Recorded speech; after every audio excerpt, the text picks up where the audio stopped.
My name is Corey. Thank you all so much for coming out.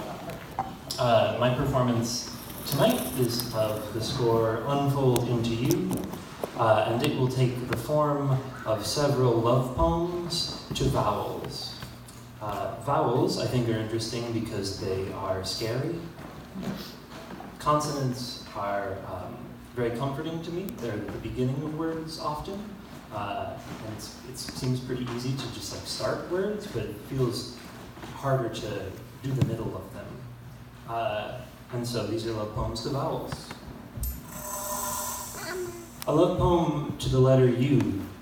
You can fold the score which made me 6 times before you can't fold it again. This is a limitation of material. I printed the score out on an 8.5 by 11 piece of paper, which if it were to get wet, would fall apart, would break down into pulp, always on the cusp of fragility, and we forget this. I forget this often. I know someone who makes their own paper and uses it as a kind of meditation practice. It's an hours-long process, massaging the pulp into form. And I imagine that it's probably an excellent place to practice mindfulness. We don't talk much more anymore, this person and I, but there was a point where we talked every day. The limitation of material is something that I think is poetic, and so it fits in with the love poem to the letter U. The instruction my score gives is to unfold, which means that something was folded to start with, and I suggest this as a beginning, as a starting point. A love poem to the letter A. I'm going to name for you 50 roses, but I'm not going to name them in order. We're going to start with the 21st rose. Everybody ready? Okay, here we go. Rose 21, Rose 12, Rose 2, Rose 4, Rose 37, Rose 8, Rose 26, Rose 3, Rose 43, Rose 32, Rose 22, Rose 45, Rose 50, Rose 25, Rose 35, Rose 13, Rose 36, Rose 30, Rose 14,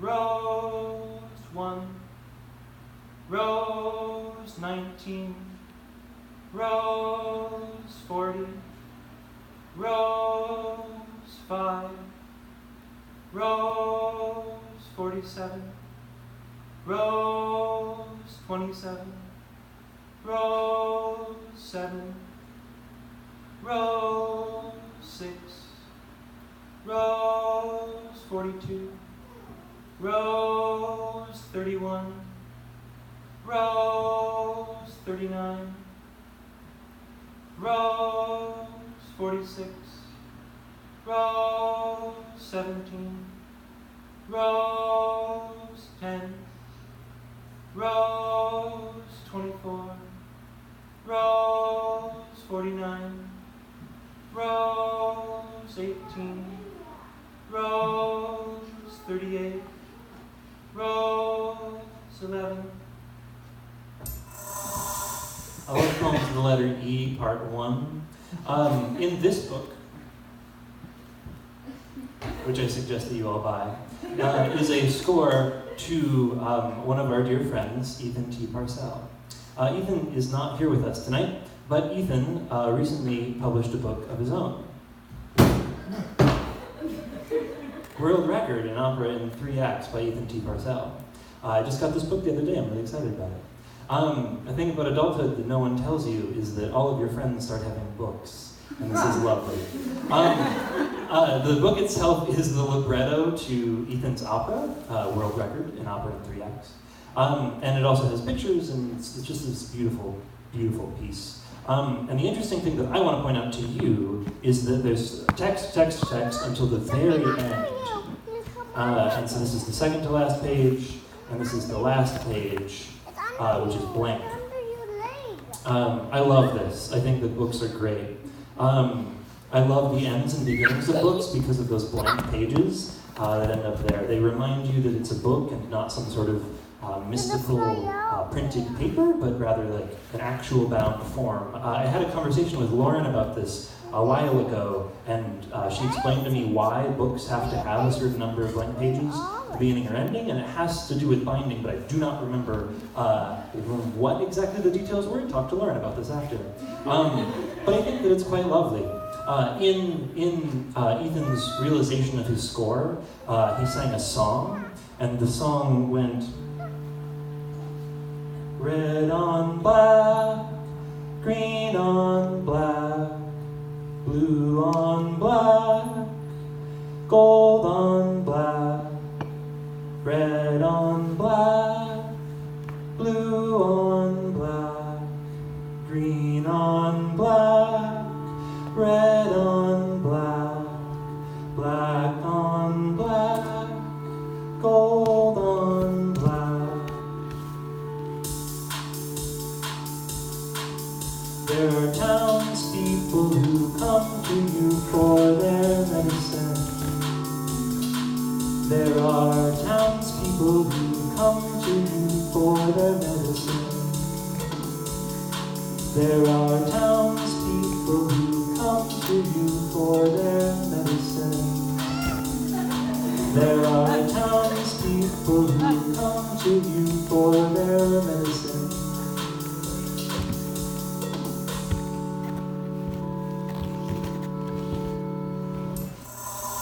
A love poem to the letter I. If I give you the task of keeping 6 frogs in a basket, you'll never succeed unless you euthanize all the frogs. Instead, we have to play a game. Do you want to play a game? Excellent. The game goes 4 frogs in, 2 frogs out, 3 frogs in, 3 frogs out, 2 frogs in, 4 frogs out, 5 frogs in, 1 frog out, 1 frog in, 5 frogs out. 4 frogs in, 2 frogs out, 3 frogs in, 3 frogs out, 2 frogs in, 4 frogs out, 5 frogs in, 1 frog out, 1 frog in, 5 frogs out. 5 frogs in, 1 frog out, 3 frogs in, 3 frogs out, 2 frogs in, 4 frogs out, 5 frogs in, 1 frog out, 1 frog in, 5 frogs out. And it's a game that never finishes, something that never folds entirely or unfolds entirely. And then let's imagine a sheet of paper so large we need a team of people to fold and unfold it. And we always need more people to continue to unfold it. Say it takes 3 people at first, and then maybe 5. And then maybe 6, and then maybe 7, and maybe a whole city of people unfolding and refolding a piece of paper, and it's so large that we have to unfold it over lakes and rivers, and the whole thing becomes wet in the process and falls apart, and the whole message gets garbled, and it ends up sounding something like this. This begins the A side of tape number 1 in library work order 1, 2, 3, 5, 4. The Miss Wendy's collection, cylinder duplication project. Cylinder number 1 in the collection is too severely damaged to be played. Cylinder number 2, in front, Dr. Wheeler, selections, Springfield 11, and Trevor James and John.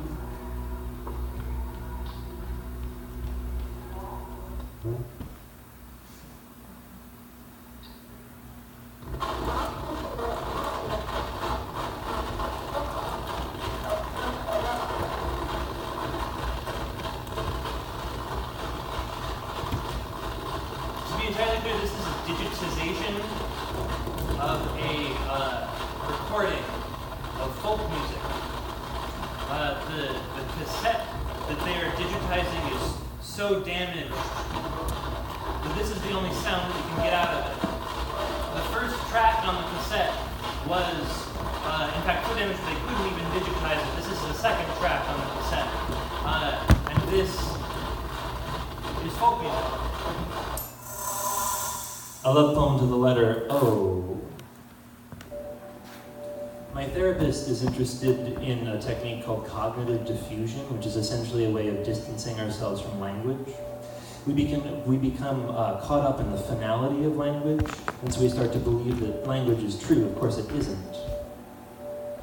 By repeating a phrase many times over, we can remove its meaning. It's just sound now, a limitation of form or language.